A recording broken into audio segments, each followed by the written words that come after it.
इस बार गांव आया था तो मेरा दोस्त उदास था। मैंने बोला भाई इतने उदास क्यों हो? तो बोल रहा है भाई इस बार की गर्मी देखकर लग रहा है कि इस बार आधार कार्ड से शक्ल जरूर मिल जाएगी।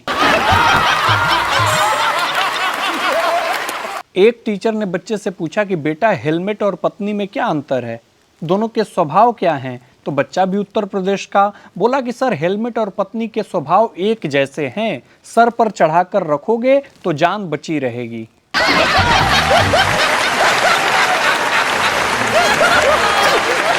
फेसबुक इंस्टाग्राम चलाने वाले लोगों से एक बात कहना चाहता हूं कि किसी भी सुंदर महिला को बस 2 बार ही मैसेज करना चाहिए। अगर उसका दोनों बार रिप्लाई ना आए तो समझ जाओ कि वो औरत सुंदर है ही नहीं।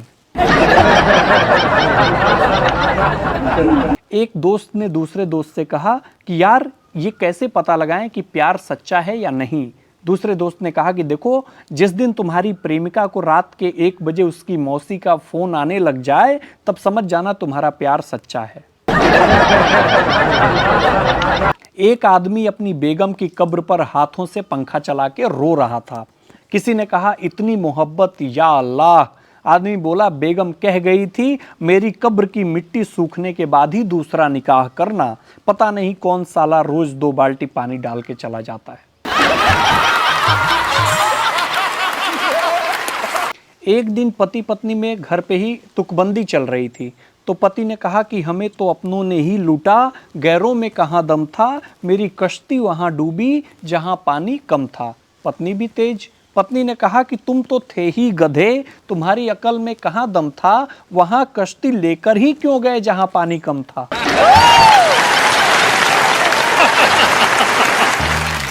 एक आदमी ने दूसरे आदमी से कहा कि भाई निस्वार्थ भाव से सेवा करना किसे कहते हैं? आदमी भी कमाल का बोला कि दारू की बोतल खुद खाली होकर दूसरों को फुल कर देती है, इसी को निस्वार्थ भाव से सेवा करना कहते हैं। एक बार पत्नी ने पति से कहा कि अजी सुनते हो, शाम को अपने बेटे के लिए जहां हम लड़की देखने जाने वाले थे वहां अब नहीं जाना है। पति ने कहा कि ऐसा क्यों, वहां क्यों नहीं जाना है? तो पत्नी ने कहा कि देखो कुछ नहीं, मुझे बस अभी पता चला है कि लड़की की माँ और तुम एक ही क्लास में पढ़ते थे।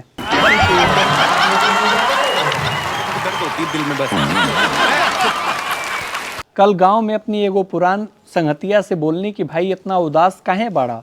तो दोस्त कहलस कि भाई उम्र की ऊ पड़ाव पर पहुंच गइल बानी जहां 1990 वाली और सन 2005 वाली दोनों पसंद आओ तड़ी सा। देखिए आजकल लड़के बहुत डरे हुए हैं। ऐसा क्यों कह रहा हूं बता रहा हूं। कोई सांप से कटवा रही है, कोई नीले ड्रम में बंद कर रही है, कोई कट्टे में पैक कर रही है। पहले लड़कियां डरती थी कि कैसा लड़का मिलेगा, कैसा पति मिलेगा। अब लड़के डर रहे हैं कि कैसी पत्नी मिलेगी। क्या जमाना आ गया है। लड़कियों से कभी भी बहस ना करें और उन लड़कियों से तो बिल्कुल ना करें जिन्हें इंग्लिश भी आती हो। इन दिनों आप लोगों ने नोटिस किया होगा कि आजकल नए आशिक नस काटना बंद कर दिए हैं। पता है क्यों? क्योंकि वो पहले ही कह दे रहे हैं कि तुम्हारे लिए तो मैं जान भी दे दूं, लेकिन मांगना मत। अकेले जीकर आखिर करोगी क्या तुम?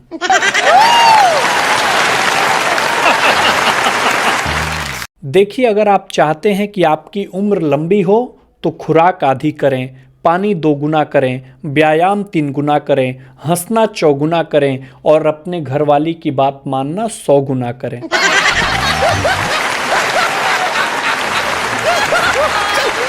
एक बुढ़िया हर साल अपने पति से दोबारा शादी करती थी। बिना किसी रोक टोक के सारा कार्यक्रम संपन्न हो जाता और अगले साल फिर वही सारा चीज दोहराया जाता। पूरे गांव में ये चर्चा का विषय बन गया कि आखिर इस बुढ़िया को हो क्या गया है। तभी कुछ दिन बाद गांव की ही एक औरत से रहा नहीं गया तो जाकर सीधे बुढ़िया से पूछी, अम्मा ये बताओ कि तुम हर साल ब्याह करत हो, हर साल फेरे लेत हो, आखिर ये माजरा क्या है? बुढ़िया बोली कि केवल एक शब्द सुनने के लिए मैं हर साल ये काम करती हूँ। औरत बोली कौन सा शब्द? बुढ़िया बोली कि जब पंडित जी कहते हैं कि लड़की को बुलाओ, माँ कसम मजा आ जाता है।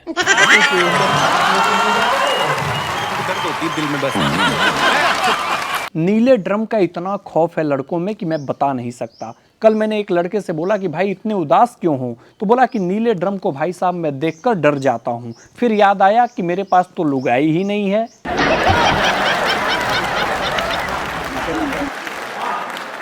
जिस हिसाब से भाई साहब शादीशुदा औरतें भाग रही हैं, लगता है अब कन्यादान की तर्ज पर पत्नी दान भी रीति रिवाजों में शामिल हो ही जाएगा। देखिए, मैं कुंवारा हूं, अपने शादीशुदा लोगों से एक बात बता देना चाहता हूं कि कृपया आप ध्यान उस पर दें जिसे आप ब्याह कर लाए हैं, उस पर बिल्कुल ध्यान ना दें जिसको पड़ोसी ब्याह कर लाया है।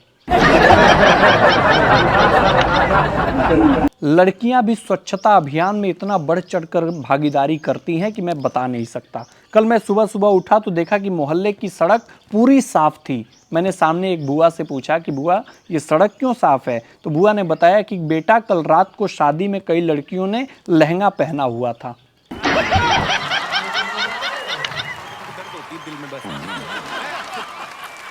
जिस तरह बच्चे अपने माँ बाप की नज़र में कभी बड़े नहीं होते, उसी तरह पति कभी अपनी पत्नी की नज़र में समझदार नहीं होते।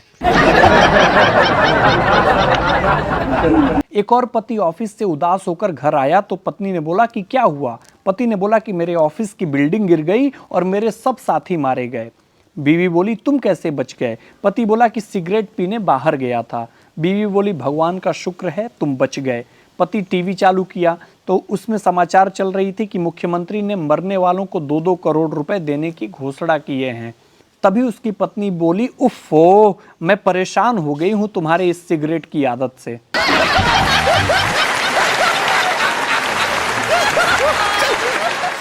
एक कॉलेज के क्लासरूम में बीकॉम और सीए के स्टूडेंट एक ही क्लास में बैठे हुए थे। टीचर ने बोला कि बेटा एक ओवर में कितनी गेंदें होती हैं, तो बीकॉम वालों ने कहा कि सर एक ओवर में 6 गेंदें होती हैं। तभी टीचर ने बोला सीए वालों से कि तुम बताओ एक ओवर में कितनी गेंदें होती हैं। सीए वाले ने कहा कि सर गेंद एक ही होती है, उसको 6 बार फेंका जाता है। एक पति ऑफिस से घर लौटा तो हमेशा की तरह अपनी पत्नी से बोला जानू कैसी हो। पत्नी ने कहा कि देखो आप मुझे जानू कहकर मत बुलाया करो, इसमें जेएनयू की बू आती है। तभी पति ने कहा कि देखो आप भी मुझे आप मत कह के बुलाया करो, इसमें आम आदमी पार्टी की बू आती है। पत्नी फिर बोली कि और छोटे बेटे का नाम कन्हैया भी बदल दो, क्योंकि कन्हैया नाम भी बहुत बदनाम हो चुका है। तभी बड़ा बेटा ये सब सुन रहा था। बड़े बेटे ने बोला कि पापा जब नाम बदलने जाओ तो मेरा नाम भी बदलवा देना, अब राहुल अच्छा नहीं लगता। मेरी क्लास के बच्चे मुझे पप्पू कहकर चिढ़ाने लगते हैं। देखिए इन बातों का राजनीति से कोई लेना देना नहीं है।